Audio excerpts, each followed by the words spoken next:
r1/r2 चा cube is equal to 1/2 इथपर्यंत आलं का सगळे? मग ते सबस्टिट्यूशन करा पुढे. आता ज्यावेळेला आपण m1g1 हे घेणार आहे वेट, ते रिलेशन तिथे सबस्टिट्यूट करावं लागेल राईट हँड साईडला. आणि डब्ल्यूच्या टर्म्स मध्ये सगळं आन्सर हवंय मला.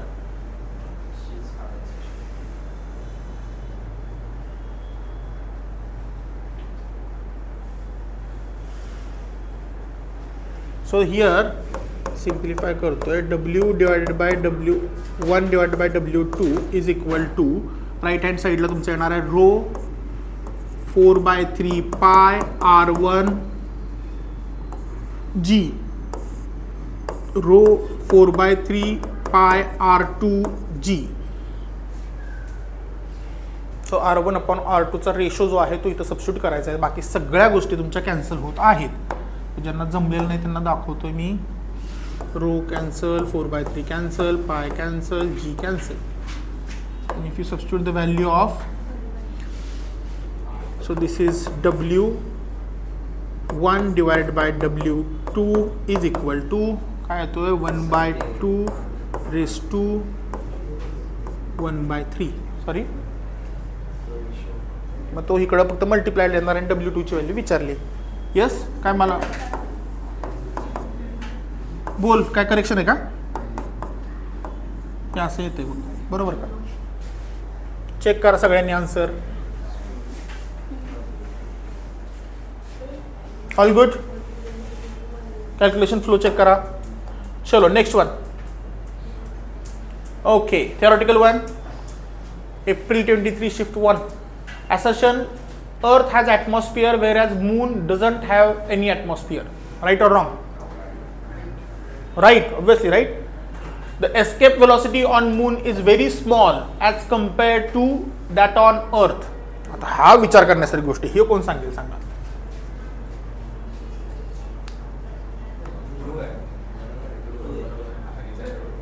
खालचं ट्रू आहे आणि असर्शन आहे का करेक्ट एक्सप्लेनेशन?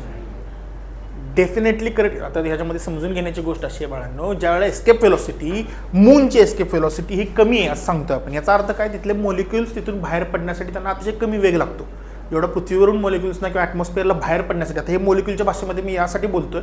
ॲटमॉस्फिअर आहे याचा अर्थ काय की आपण आजूबाजूला मॉलिक्युल्स पकडून ठेवलेत. एअर असेल कुठलेही त्यामध्ये टाईप्स असतील त्यामध्ये डीपमध्ये जातो. तुम्ही मॉलिक्युलर लेवलला जर विचार केला तर मॉलिक्युल बाहेर का जाऊ शकत नाहीत? कारण खूप जास्त वेग लागतो बाहेर पडण्यासाठी, म्हणून ते जात नाही. तर म्हणून ॲटमॉस्फिअर आपल्याला चिटकून आहे. आता हे मूनच्या बाबतीमध्ये मूनमध्ये अतिशय कमी एस्केप वेलोसिटी लागते. मॉलिक्युल असेही बाहेर पडू शकतात, त्यामुळे ते ॲटमॉस्फिअर राहत नाही. कळलं का? सो जे असर्शन 1 आहे पहिलं स्टेटमेंट जे आहे ते पहिलं स्टेटमेंट बरोबर आहे. दुसरं स्टेटमेंट आहे ते बरोबर आहे आणि पहिल्याचं दुसरं कारण देखील आहे. राईट. सो आन्सर काय असणार आहे तुमचं? Both the statements are correct and R is correct explanation of A. समजतंय का? सो एस्केप वेलोसिटी ही प्रत्येक वेळेला आपण ऑब्जेक्ट इथून फेकलं की बाहेर जाईल याचं हे रिलेशन जर तुमच्या डोक्यामध्ये असेल तर हे कळणार नाही. परंतु एस्केप वेलोसिटी अशी वेलोसिटी नॉर्मली जरी एखादा मॉलिक्यूल चार्ज झाला, एखाद्याला तुम्ही चार्जअप केलं राईट, आणि तो काहीतरी वेगानं जाणार आहे, तो एनर्जी कुठेतरी करणार ना त्याची कायनेटिक एनर्जीमध्ये कन्व्हर्जन करून. सो तिथून बाहेर पडण्यासाठी त्याला स्वतःलाही तेवढा वेग अचीव्ह करावा लागेल जर बाहेर पडायचं असेल तर, जी की अर्थच्या केसमध्ये खूप जास्त आहे आणि ते मॉलिक्युल्सना शक्य होत नाही तेवढे अटेंड करणं. पण मूनच्या केसमध्ये असं नाही आहे, फार कमी वेलोसिटी लागते. ते असंही नॉर्मली पण कुणीही मॉलिक्यूल अचीव्ह करू शकतो, अटेंड करू शकतो. कळतंय? सो त्यामुळं ते रिझन बरोबर आहे. चलो नेक्स्ट वन काय? Assuming the earth to be a sphere of uniform mass density, the weight of a body at a depth d is equal to r/2 from the surface of earth. If its weight on the surface काय question आहे? शेवट लिहून असला question solve करायचं म्हणजे काय केलं? डेप्थला गेलेला आहे r/2 ला. काय? युनिफॉर्म मास डेन्सिटी सांगितलेली आहे आणि weight on the surface of earth is 200 newton. Solve करायची गरज नाही बाळांनो, ऑप्शन बघा.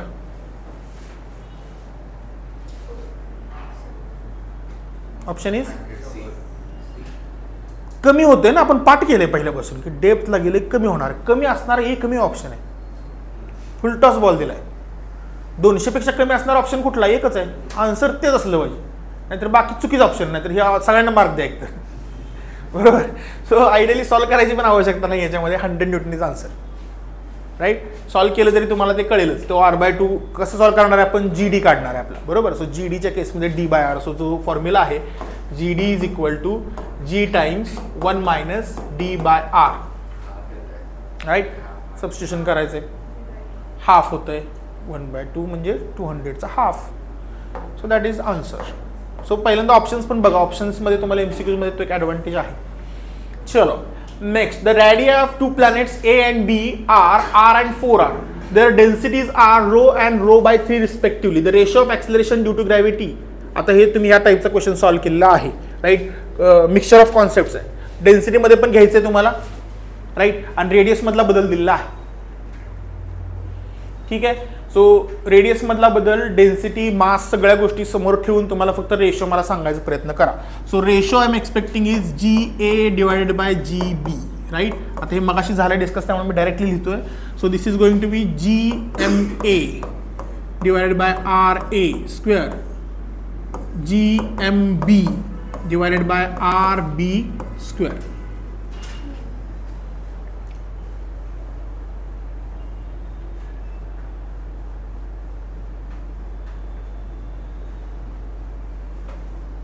MA आणि MB ज्याला जमला त्याला सगळं जमलं. MA काय आला, रो टाइम्स 4/3 टाइम्स पाय r क्यूब.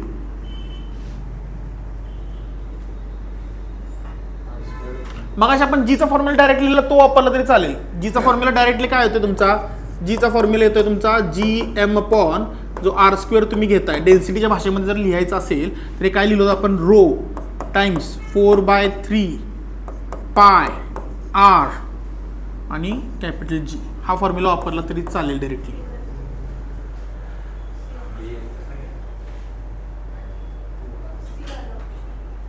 C आला,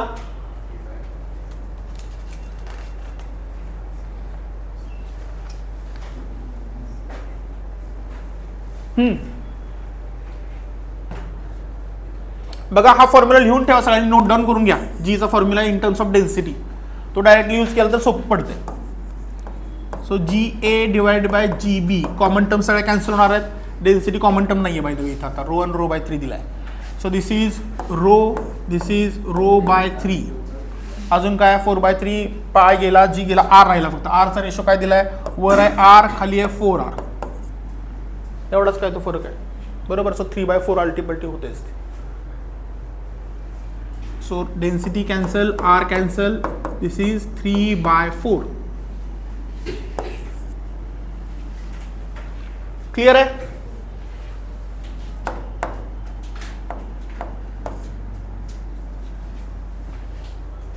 चलो स्पेसशिप घेऊन चाललोय, ठीक आहे. A spaceship of mass 2 × 10⁴ kg is launched into a circular orbit close to the Earth's surface. The additional velocity to be imparted to the spaceship in the orbit to overcome the gravitational pull will be. ठीक आहे. Already orbital स्पीडने ते फिरतंय काय, आणि त्याला additional velocity किती द्यावं लागेल की जेणेकरून ते बाहेर जाईल निघून, हा प्रश्न आहे. समजलं का सगळ्यांना काय काय दिलंय, काय विचारलंय ते. सो आपल्याला दिलेल्या गोष्टी काय काय आहेत आणि विचारलेल्या गोष्टी काय काय आहेत ह्या आधी क्लिअर करून घ्या. ऑर्बिटल स्पीड, ऑलरेडी सर्क्युलर ऑर्बिटमध्ये एक सॅटेलाइट स्पेसशिप फिरत आहे आणि त्याला अजून किती वेग द्यावा लागेल, ॲडिशनल वेग किती द्यावा लागेल की जेणेकरून ते अर्थच्या ग्रॅव्हिटेशन पूलमधून बाहेर जाईल. समजतंय. So escape velocity, orbital velocity सगळे फॉर्म्युले पिक्चरमध्ये येतील, राईट. आता ॲडिशनल वेग म्हणजे काय, तुम्हाला इथं VE त्याला लागणारी मायनस VO ऑर्बिटल जे आहे ते, बरोबर. हा आहे √2gr, बरोबर. आता क्लोज टू अर्थ सरफेस सांगितलंय, बरोबर. क्लोज टू अर्थ सरफेस सांगितलं, R डायरेक्टली कॅपिटल R घ्यायचं आहे, त्यानंतर स्मॉल r घ्यायची काय आवश्यकता नाही, कारण तिथं मेन्शन काय केलंय, it is moving close to the earth surface, right. So हा √2gr आहे, हा √gr आहे, बरोबर आहे का. टाका सगळ्या व्हॅल्यू, √2 - 1 येतेच वेगळं. So it is √2gr minus √gr. So this is √2 - 1 into √gr. मगाचेच calculations आहेत तुमचे, किलोमीटर पर सेकंड दिले बघा त्यांनी, 10⁴.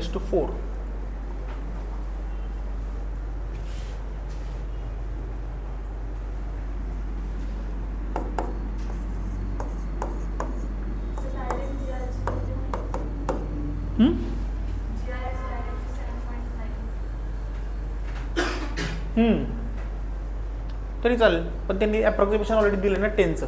7.9 येतं ते 9.8 येतं. आन्सर 8 दिलं ना त्यामुळे डायरेक्ट त्या 8 येते तुम्ही त्यांचं अप्रॉक्सिमेशन वापरलं तर.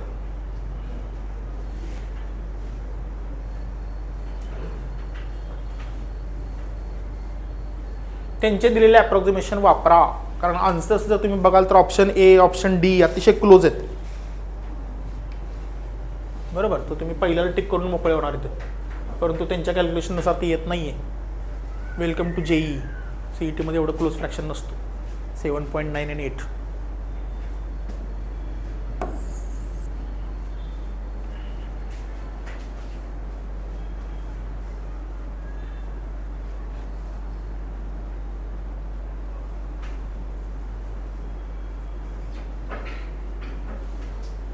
चलो डन.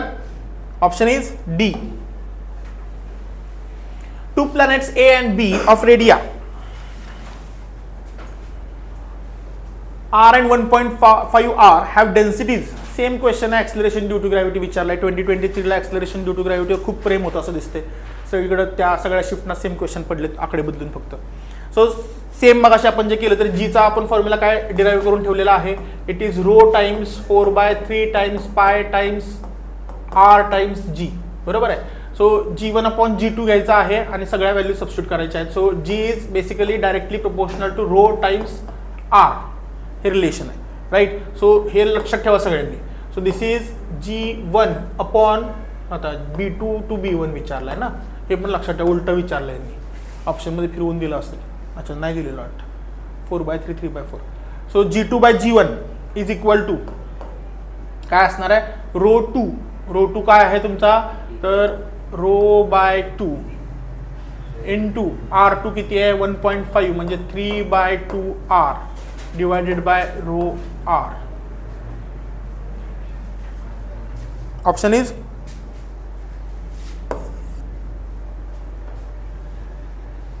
त्या ज्या व्हॅल्यू मी तिथं सबस्टिट्यूट करतोय ना तिथं लक्ष द्या, ते महत्वाचं आहे. ते जमलं की पुढचं काय तुम्हाला कॅन्सल आउट करायचे टर्म्स फक्त.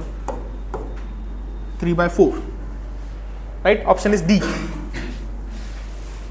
क्लियर है. चलो next one. For planet if the ratio of mass of planet to its radius, mass to radius increases, the escape velocity from the planet also increases. बरोबर आहे का रे. m/r चा ratio जर वाढला तर escape velocity वाढेल असं त्यांचं म्हणणं आहे. राईट और रॉंग. करेक्ट आहे. तो v ची व्हॅल्यू जी असते ती 2gm/r असते. m/r आहे तर ठीक आहे. escape velocity is independent of radius of planet. Is it? So answer is statement 1 is correct but statement 2 is incorrect. हो.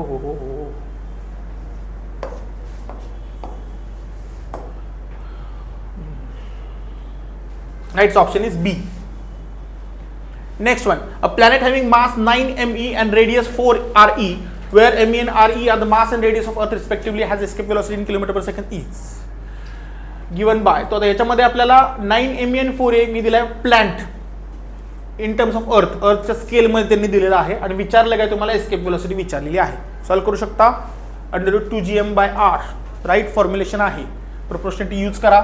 So this is escape velocity of the planet divided by escape velocity of Earth is equal to planet काय केला आहे having 9 me.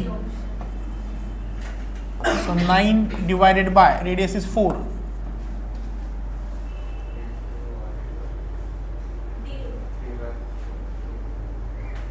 Three by 2 times 11.2. दीड 11.2 गुणिले दीड half add करा.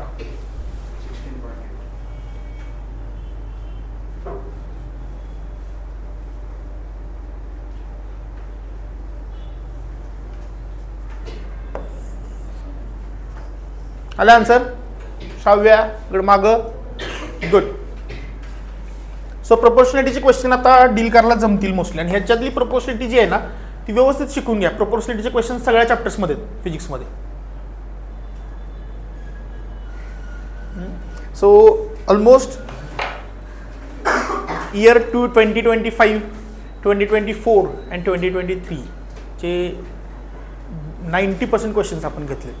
याच्यामध्ये numerical टाईपचे काही क्वेश्चन्स आहेत किंवा काय, परंतु पॅटर्न जे आहे ते पॅटर्न याच्या बाहेर नाही आहेत. सो पॅटर्न जर मला ओव्हरऑलमध्ये तुम्हाला क्लासिफाय करून सांगायचे असतील, जसं मी मगाशी सांगितलं, एक तर आहे स्पीड ब्रेकर क्वेश्चन्स, फक्त लेंदी क्वेश्चन केलेत, काही नाही त्यात, फक्त खेचलं आहे. मग तर मॅथमॅटिक्सच्या कॉन्सेप्ट घेऊन खेचलेलं आहे, किंवा मग फिजिक्सच काहीतरी त्यामध्ये मल्टिपल कॉन्सेप्ट्स मिक्सचर करून घेतलेलं आहे. बरोबर. तो स्पीड ब्रेकर क्वेश्चन्स एक आहेत. दुसरे आहेत तुमचे स्ट्रेट फॉरवर्ड प्रोपोर्शनॅलिटीमध्ये आकडे टाका, आन्सर मिळवा, किंवा ॲसर्शन रिझन टाईपमध्ये, ज्यामध्ये तुम्हाला कॉन्सेप्ट माहीत असेल तर तुम्हाला आन्सर येईल. राईट. हे दुसरा टाईप आहे. आणि तुमच्या तिसरा जो टाईप आहे ॲसर्शन, म्हणजे जे थिअरॉटिकलचे न्यूमरिकल टाईपचे क्वेश्चन्स आहेत, याच्यावरच पुढं क्वेश्चन्स येतात ते. कळलं का? सो तुम्हाला डील करत असताना प्रोपोर्शनॅलिटी क्वेश्चन जे सेकंड टाईप आहे, थर्ड टाईप आहे थिअरॉटिकल क्वेश्चन, ह्या दोन्हीला पहिल्यांदा टार्गेट करायचं आहे. राईट. ग्रॅव्हिटेशन इनऑल जर तुम्ही बघाल, जर तुमचा होल्ड असेल फॉर्म्युलांवर, फॉर्म्युले जसे आपण खेळतोय आणि फॉर्म्युले जे आपण डिस्कस केले त्याच्या बाहेरचे फॉर्म्युले कुठं आलेत का? अजून आलेले नाहीत. मागच्या 3ही वर्षांमध्ये नाही आणि त्याच्या आधी पण नाही. कळलं का? फक्त त्यांचा स्ट्रेस असतो. म्हणजे तुम्ही जर बघाल 2023ला कशावर स्ट्रेस होता, तर त्यांचा जीवर ॲक्सलेरेशन ड्यू टू ग्रॅव्हिटीचे क्वेश्चन जास्त. ऑब्व्हियसली शिफ्ट वाईज जरी चेंज असला तरी फक्त आकडे बदलतात. त्याच्या आधी तुम्ही बघाल 24ला, तर 24ला ग्रॅव्हिटेशन पोटेन्शियल, ग्रॅव्हिटेशन फील्ड या टाईपचे क्वेश्चन आलेत. त्याच्या आधी बघितलं जिओमेट्रिक ओरिएंटेशन, स्क्वेअरमध्ये मास ठेवलं, रेक्टँगलमध्ये मास ठेवलं, याचा फोर्स किती, त्याचा फोर्स किती, असे प्रश्न. बरोबर. सो टाईप ऑफ क्वेश्चन जर तुम्ही बघितले तर ते पॅटर्न हे लिमिटेड आहेत. इव्हन ह्या सगळ्या क्वेश्चन्समध्ये तुम्ही बघाल तर जवळजवळ 50-60% हे प्रोपोर्शनॅलिटी बेस्ड क्वेश्चन्स होते. नुसती तुम्हाला प्रोपोर्शनॅलिटी माहीत असायला हवी, तुम्हाला आकडे टाकायचे आणि सॉल्व्ह करायचे. बरोबर. सो तुम्हाला महत्त्वाचा पार्ट काय आहे की तुमचे सगळे फॉर्म्युले जे ग्रॅव्हिटेशनचे आहेत, जसं मी सुरुवात करताना म्हटलं की तुम्हाला सगळ्या पॅरामीटर्स बरोबर खेळता आलं पाहिजे. या फॉर्म्युला तो फॉर्म्युला सगळ्यांचं रिलेशन लावता आलं पाहिजे. राईट. आता शेवटला तुम्हाला फोर्सचं रिलेशन सेंट्रिपिटल फोर्सशी लावून परत त्या फोर्सला कन्वर्ट केलं होतं. बरोबर. किंवा सरफेसवर तुमचा mg = force of attraction. Clear आहे. सो हे सगळे फॉर्म्युले कॉन्सेप्ट एकदम क्लिअर ठेवा. ग्रॅव्हिटेशनमध्ये एकही मार्क जाऊ द्यायचा नाही. क्लिअर आहे सगळ्यांना? कॉन्फिडन्स आला का थोडासा ग्रॅव्हिटेशनच्या बाबतीमध्ये? कारण आपण सगळे, मला वाटतं मागची 3 वर्ष सगळी व्यवस्थित धुवून काढलेली आहेत. राईट. त्याच्यामधलं काहीही राहिलेलं नाही आहे. समजते? सो थोडंसं आता ह्या जे लेक्चर अवेलेबल होईल ना, त्यावेळेला तुम्हाला जर काही डाऊट असेल कुठल्या क्वेश्चनमध्ये किंवा काय, तर तसं तुम्ही बघा. ठीक आहे. बंद कर बरं.